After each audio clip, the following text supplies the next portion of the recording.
बहुत लेट भा रहे बाबा के भोजन में खरीदिया। अगर बाबा जानते कि दोनों पुराने का नहीं है तो बाबा दरवाजा से चल देते खरीदिया। तो बात कहाँ पई बेटा बेटा क्या न माने चोहरे भैया।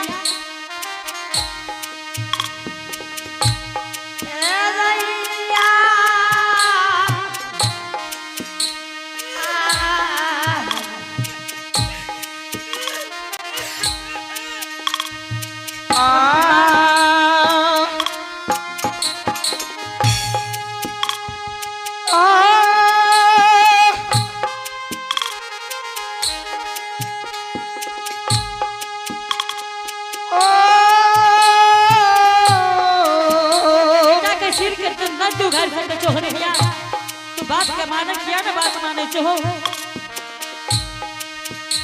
ये बाबू साहब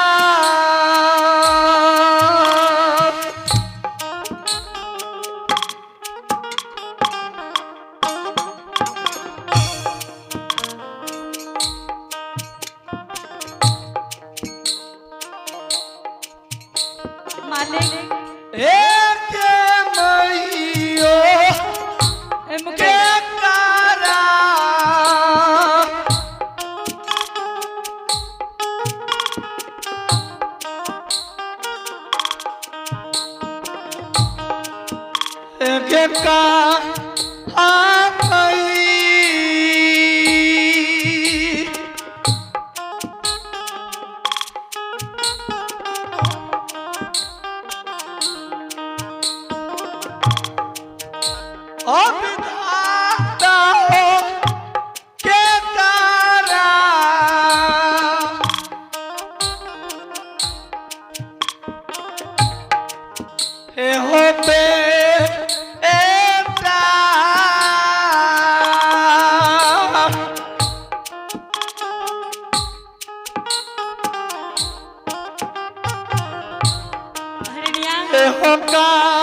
जल्दी से मधुमांस के तैयारी क्या दो। बाबा भूखल है बाबा भोजन नहीं कर सकता खरीदिया अपना दरवाजा से चल जाता। जल्दी से मधुमांस के तैयारी क्या दो खरीदिया ताकि बाबा भोजन कर लिए अपना दरवाजा पर।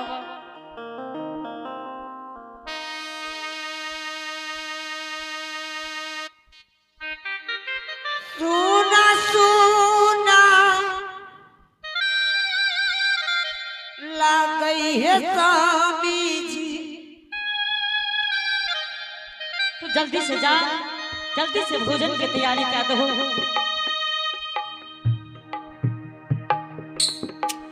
आज के दिन ला गई है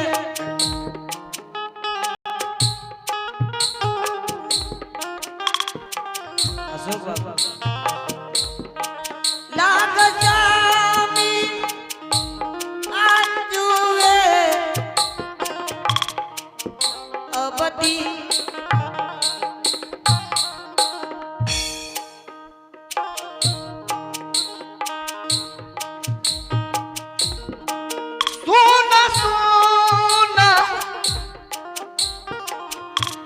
लाग गई है स्वामी जी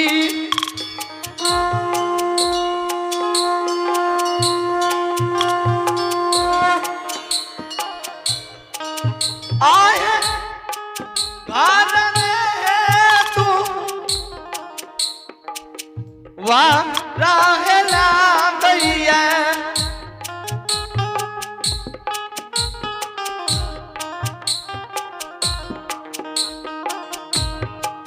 लाग सा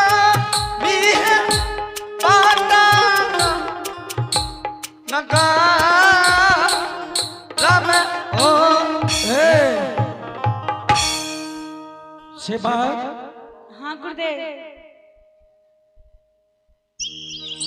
हे हो सेवा हाँ महाराज। जल्दी भोजन कर बस सेवा। बाबा अब तनिया विलम्ब से अपने के भोजन करा देवे सरकार। हे हो जल्दी से हो करैया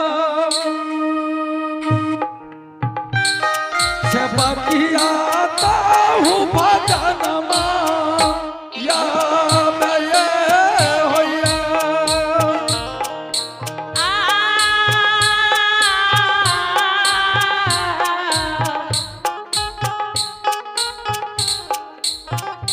ए हौकारी देवयो भोजनमा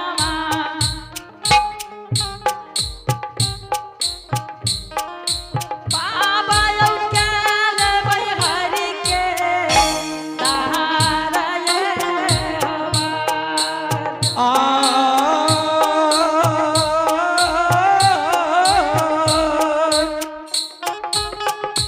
हे हो भूखले ब्राह्मण मारता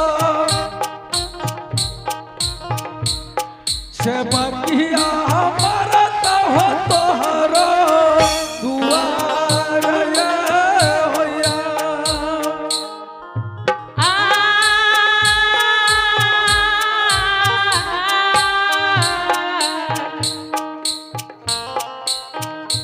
ए हौ जान हम रोजैतै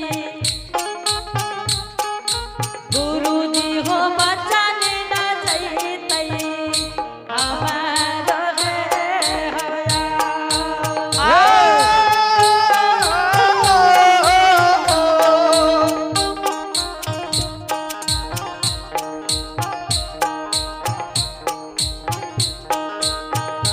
ये हो जान हमारा दैते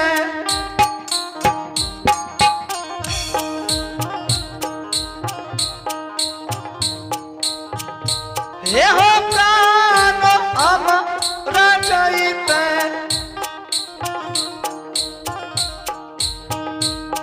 विधान कराई भोजा ना हो सेवा। हाँ गुरुदेव। बहुत विलम्ब भए रहल छै सेवा। सरकार अब कोई विलम्ब नहीं छै बाबा। भोजन के सामग्री तैयार भए रहले बाबा। अब अपने भोजन के हरिदास के दरवाजा से चल जेबे गुरुदेव। ठीक छै हरि सेवक जल्दी कर। बहुत जल्दी भोजन करा देवे बाबा। तब तक हरिदास के टुकली मरैया में आराम करियो बाबा। ठीक छै हरि सेवक। ठीक छै गुरुदेव।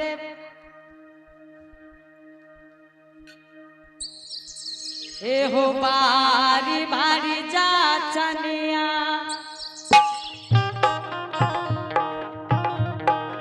बाहा बाहा जा चै छपटना उड़े में होया।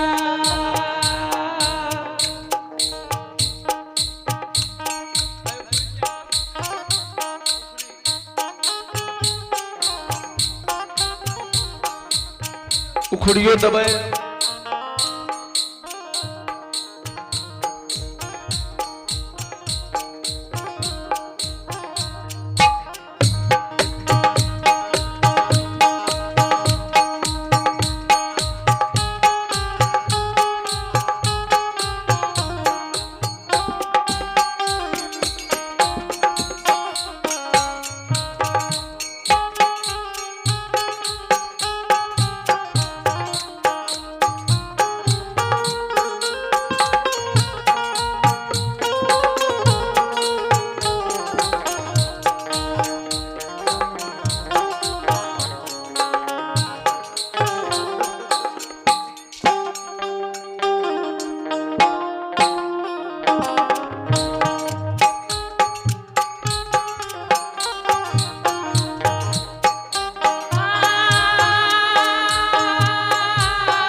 एहो कौन ते हो जन्म के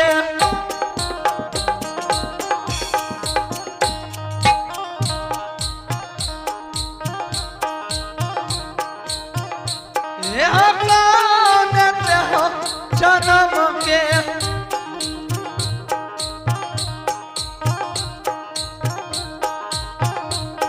विधाता बाबा बिसैलै यहाँ हो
विधाता तेरा विपदा अजान हो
विधाता जतिया दुनिया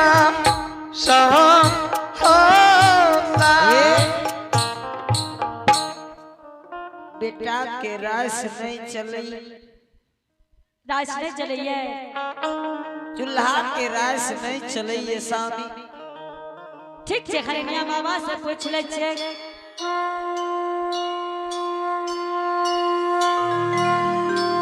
बाबा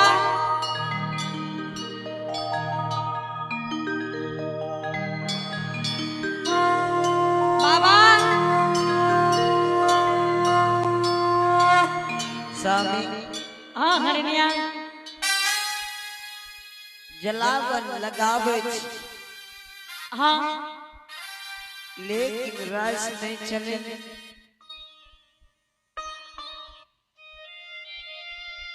बाबा हाँ हरि सेवक सरकार पटना नगर के जते जलावन रहे सरकार सब चूल्हा में लगा दे लेकिन मधुमांस नहीं सिझैया आ नहीं में आँच लागैया बाबा मधुमांस ने सीझे छै नहीं गुरुदेव तोहर मधुमांस ने सीझता हरि सेवक महाराज से हरिदास से कौन गलती भेले बाबा गलती छै हरि सेवक गुरुदेव कौन एहन गलती भए गेलै महाराज हरि सेवक हाँ गुरुदेव कोई चीज चोरा के रख ललकै या लिए तोहर मधुमांस ने सीझे छै कि कहलिए कि मधुमांस के बीच से कोई सामान चोरा लेलिए हाँ ठीक है गुरुदेव हम हरिनिया से पूछ ले छे हरिनिया तुम मधुमांस के बीच से कोई सामान चोरा ले होगी हरिनिया हाँ स्वामी। तू मधुमांस के बीच से कोई सामान चोरा ले होगी।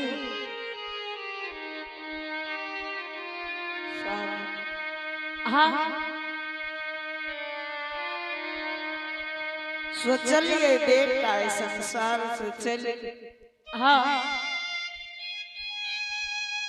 बेटा के मुंडी चोरा रख हाँ कि मन लो मुंह बेटा के कुछ दिन देख के ढेर बार हरिनिया बहुत बड़ा वंचित कर दिल हो। बाबा जानिए कि मधुमांस के बीच से कोई सामान हरिनिया चोरा लड़का हरिदास। बाबा कही ने कहबे कि जय लड़की तोहर मधुमांस सिझाई नहीं छा। ठीक छे पूछियो बाबा। बाबा हाँ हरि सेवा बाबा हरिदास दंड के भागी छे गुरुदेव। सही अपने कहलिए कि मांस के बीच से कोई सामान चोरा ले। सही में हमर सती हरिनिया चोरा लेते रहे सरकार। अपने जे दंड देवे हम सही ले तैयार छे गुरुदेव। हे हो हरि सेवा। हाँ गुरुदेव। एक उपाय छे हरि सेवा। महाराज कौन एहन उपाय छे गुरुदेव?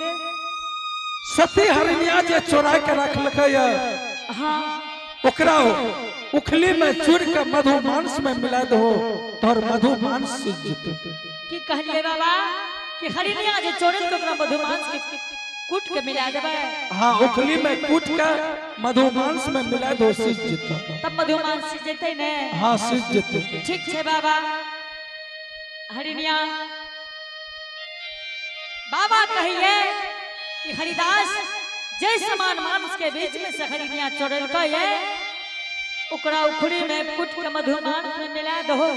स्वामी हाँ हरिनिया आए बेटा के संसार से नाम और निशान मिट जते।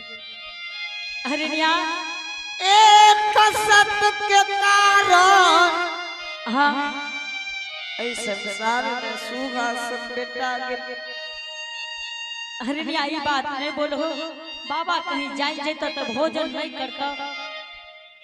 तू जल्दी से कुछ के मिला दो बाबा का भोजन करा दो। ठीक छे साहब। जल्दी से कुट दो।